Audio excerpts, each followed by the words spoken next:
where like the anxiety brought about this feeling to release only through sex. Like that was the main way to do it. So, you know, we got into arguments, um, you know, based on this principle because it was like, well, you're high anxiety, I'm not. You want sex more than me. I can't keep up with that. Does that make me a bad candidate as a boyfriend or, you know, as a partner back then?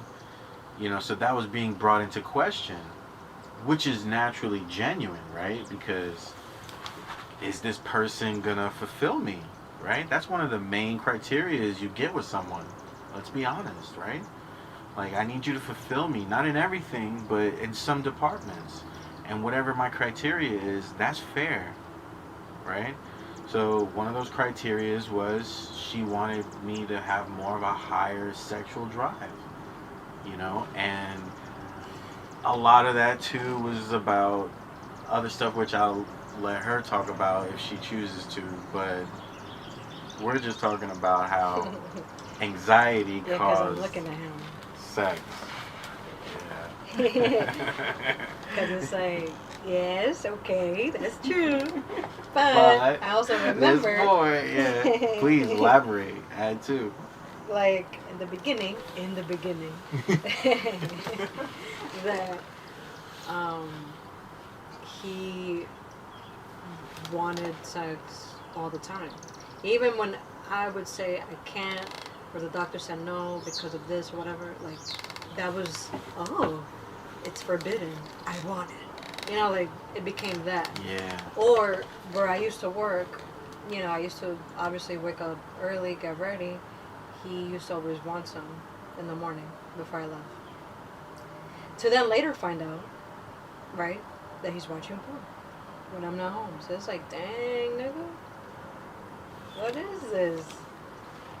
Now, in retrospect, if I may add, okay, just to provide context, please. Here's the wild card. This is not the wild card. Okay, yes, I did want sex a lot. Two reasons. One, I found you very, very, very attractive. Like, I was very turned on by you. And two, I was also filled with anxiety because I just uprooted from Atlanta to New York. And I remember very briefly, I was going to go try to sleep in Central Park illegally. And I was then offered a couch. So, with offering me the couch, seeing you more, I was like, damn, and I'm anxious about this whole situation because it's like, it was weird in the beginning. You know, like, I was like, damn, she could kick me out and she has every right. You know, like, if she doesn't like me or she doesn't find it attractive that I'm semi-homeless, like, she's within her right, you know what I'm saying? So, but she allowed me to stay, you know, and maybe through guilt, I don't know, or just her beautiful, charismatic personality, you know, she's just so generous and loving. But then it turned into, you know, a more solidified relationship, honestly. And then I started working through things, and that's what I wanted to highlight. So my understanding of sex was different back then, because I came from terrible relationships that were just shattered and broken from beginning to end, because I was looking for a woman to conquer. I wasn't looking for a woman to respect. So when I came into this relationship, I started understanding that I couldn't conquer you and I shouldn't conquer you. But that wasn't immediate, right? That was part of the growth in the last 5 years. And I will be vulnerable and admit, I try to conquer you by having sex with you so quickly. Like, that was my stamp. that I was like, what the fuck? Like, this became like, I picked him up in jail, and then he's like, come on, let's have sex, type of thing. And it's like, wait a minute, like, yeah, that's a good point. hold your horses, bro. Like, yeah. No, and in retrospect, I do feel bad. And that was a turn off for me. It was definitely a turn off for me in the beginning. An immediate turn off when that was experienced. But I had a history of not voicing myself. And it's crazy because we had to have that conversation. Yeah. Where he was like, dang, like, I apologize and this and that, but you didn't voice yourself. So I allowed myself to be like an object. Because I thought it was expected of me or something. Because I was so used to that. Until we both started looking into like our past and stuff like that. And it's like, are we going to continue repeating these patterns, or are we going to start our own thing in this relationship? Yeah, so that's what the journey's been like. Yeah. And I think when we became a couple, like, it was, I guess, these kind of conversations or something. We were so curious to like try it this different way. Yeah, we were very curious.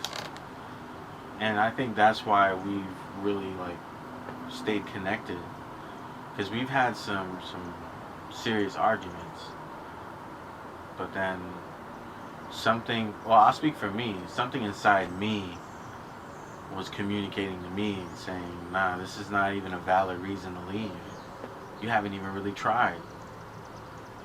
You know, and after feeling that, I was like, damn, I haven't really tried. The fuck does that mean?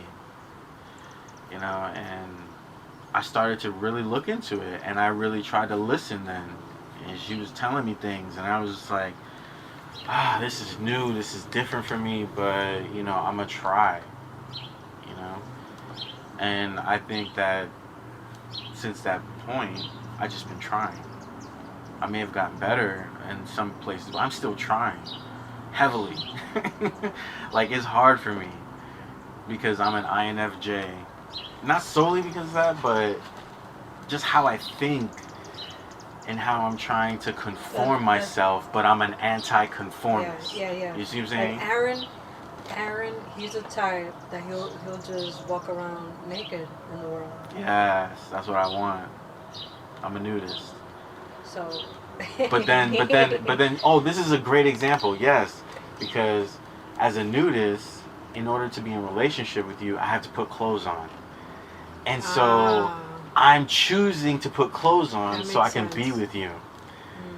That's the difficulty. You're sacrificing. Yeah, it's a sacrifice, right? That's why I say when we enter into relationships, we are making at least one sacrifice. At least one. You know?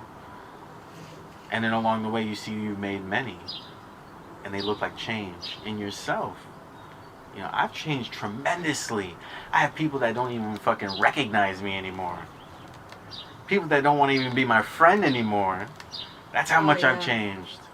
You know what I'm saying? But it's to being in relationship with you.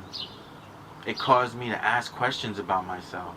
It caused me to wrestle with myself. You know, it caused me to deal with emotions. I struggled most of my life with, should men cry? Is crying left for women? Because I wanted to cry so much, but I'm supposed to be a male. So again, it's like this anti and clashing negation going on within me. Like, I remember the first time you did cry. It was cute. Not like that, but I mean, like,